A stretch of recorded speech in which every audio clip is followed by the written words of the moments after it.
Bonjour et bienvenue dans cette nouvelle vidéo. Aujourd'hui nous allons voir l'estime de soi. Donc avant de commencer, voyons les fondamentaux pour éviter de faire des confusions entre différents termes que sont l'estime de soi, la confiance en soi, l'ego et on pourrait ajouter l'affirmation de soi. Alors l'estime de soi, ce sont les valeurs intrinsèques de ce que je suis avec mes propres valeurs. La confiance en soi, on va retrouver donc les valeurs intrinsèques, mais les capacités et les compétences. Alors que l'ego est moins ce que je suis que ce que je crois être. Donc ça c'est une citation d'André Conville. L'estime de soi et l'évaluation que l'on fait de soi-même, évidemment, elle n'est pas objective mais subjective. C'est à partir de l'estime de soi que l'on pourra bâtir notre développement. Elle représente le socle de tous les autres sentiments que l'on pourra éprouver. Elle déterminera notre niveau de confiance en soi ou notre ego. Elle conditionnera donc notre comportement. Elle est propre à chaque individu qui détermine ses propres valeurs et les classe selon ses propres perceptions. Cela conditionne nos choix et nos priorités. Il s'agit d'être bien avec soi-même et d'être fier de soi-même. C'est une manière d'avoir conscience de ses propres points forts et de ses faiblesses, de ses compétences, de ses aptitudes et de ce que l'on a réalisé. À partir du moment où l'on a conscience de son potentiel et des capacités à le développer, on pourra prendre des décisions et faire des choix adaptés à ce que l'on recherche dans la vie. L'estime de soi développe votre confiance en vous pour vous accomplir et garder le cap sur vos propres objectifs. S'aimer, c'est aimer les autres. Définition wiki. L'estime de soi en psychologie est un terme désignant le jugement ou l'évaluation faite d'un individu en rapport à sa propre valeur. Lorsqu'un individu accomplit une chose qu'il pense valable, celui-ci ressent une valorisation et lorsqu'il évalue ses actions comme étant en opposition à ses valeurs, il réagit en baissant dans son estime. Selon certains psychologues, l'expression est à distinguer de la confiance en soi qui, bien que liée à la première, est en rapport avec des capacités plus qu'avec des valeurs. Les paramètres qui définissent l'estime de soi, on aura l'éducation, car elle est un élément déterminant pour construire votre estime de soi. Si vous avez été élevé avec des principes de pensée limitantes, la tâche sera d'autant plus difficile car il faudra les déconstruire avant de les reformater en pensées positives qui alimenteront votre nouveau mindset, c'est-à-dire votre état d'esprit. Ensuite, on aura la personnalité. Votre éducation a fortement contribué à vous construire, mais votre personnalité reste un facteur majeur dans cette construction.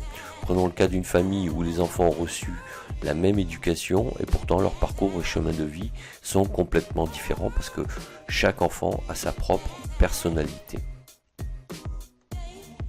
L'environnement, même si vous avez une bonne estime de vous, l'environnement reste un facteur très important pour la maintenir, la développer ou la faire baisser.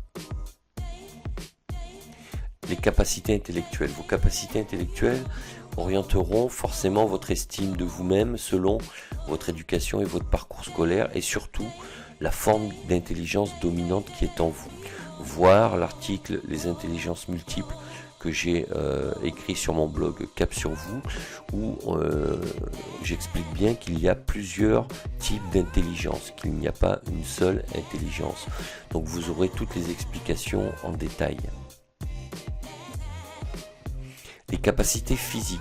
De la même manière, les capacités physiques participent activement au développement de votre estime de soi, surtout si vous faites des compétitions dans votre domaine d'activité, parce que vous allez vous confronter à vos limites et si vous arrivez à atteindre vos objectifs, disons que votre valeur intrinsèque augmentera et vous gagnerez en estime de soi. Ensuite, l'idée c'est de révéler le génie qui est en vous. Listez votre ou vos talents et pratiquez-les autant que vous pouvez, que ce soit à titre personnel, à travers des activités aussi variées, que ce soit au niveau professionnel et même personnel. Vous développerez votre niveau de satisfaction, vous mettrez en évidence vos aptitudes et vos compétences et vous en tirerez de la joie et du bien-être. Vous consoliderez votre intérieur en l'enrichissant. En partageant, vous créerez plus de liens avec les autres. Lâcher prise. Accepter les changements, passer à autre chose, changer de mindset, c'est-à-dire d'état d'esprit. Pardonnez-vous. Pardonnez-vous vos échecs et libérez-vous de leur chaîne qui se transforme souvent en pensées limitantes que les autres se chargeront d'alimenter. Il est impératif de vous défaire de ces pensées négatives pour pouvoir avancer. Apprenez à apprendre. Se cultiver, c'est créer des automatismes en apprentissage. Vous améliorerez votre capacité à trouver une information sur un sujet, à l'analyser et à le comprendre avec votre perception bien sûr, mais avec le temps, celle-ci sera évolutive et ne sera plus limitée. Vous multiplierez vos connaissances et vous prendrez de l'assurance. Il est très important de développer votre capacité à apprendre. Développer sa zone de contrôle. Tout individu possède une zone de contrôle et est entouré d'une zone d'influence et de préoccupation. La zone de contrôle, dans cette zone, nous sommes maîtres de nos décisions et pouvons agir pour changer les choses à notre niveau. C'est notre propre développement. La zone d'influence, dans cette zone, il y a tous les facteurs qui interagissent avec nous de manière positive et ou négative. Nous ne pouvons pas les changer et n'en avons pas le contrôle. Nous pouvons seulement modifier notre niveau de relation avec les différents facteurs. C'est tout ce qui concerne l'entourage personnel et professionnel. La zone des préoccupations, dans cette zone, il y a toutes les préoccupations que nous pouvons manifester, mais nous n'y avons aucune influence et encore moins le contrôle. Ça concerne tout ce qui est événements médiatiques, météorologiques, etc. Donc plus on est concentré sur cette zone-là, et plus on perd le contrôle de notre propre développement. Donc il est très important de rester centré sur sa zone de contrôle, la zone sur laquelle on peut agir, en se formant et en apprenant par exemple. L'objectif, le seul niveau sur lequel nous pouvons agir est celui de la zone de contrôle en développant ses compétences. Apprendre à s'organiser par exemple, apprendre à communiquer, apprendre à décider, apprendre la pédagogie. L'idée c'est de se développer intrinsèquement pour augmenter sa propre valeur. Il n'y a que sur ce levier-là qu'on a un total contrôle.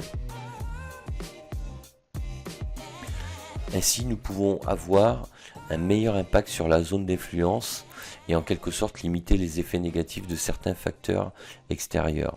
Cela permet de se concentrer sur les influences positives et de développer sa zone de contrôle en éliminant donc les influences négatives. En résumé, l'estime de soi est quelque chose que l'on a tous en nous de façon consciente ou inconsciente. Elle se construit depuis notre naissance. À nous de l'identifier au mieux pour la faire évoluer pour notre bien-être et celui des gens qui nous entourent. Voilà, si vous avez aimé cette vidéo, n'hésitez pas à mettre un pouce bleu vers le haut, à vous abonner à la chaîne et à la partager sur vos réseaux sociaux et à me laisser un commentaire. Sachez que vous pouvez également télécharger gratuitement le livre Accomplissez-vous sur mon blog Cap sur vous. Il ne me reste plus qu'à vous dire à bientôt pour d'autres vidéos et d'ici là, ciao ciao.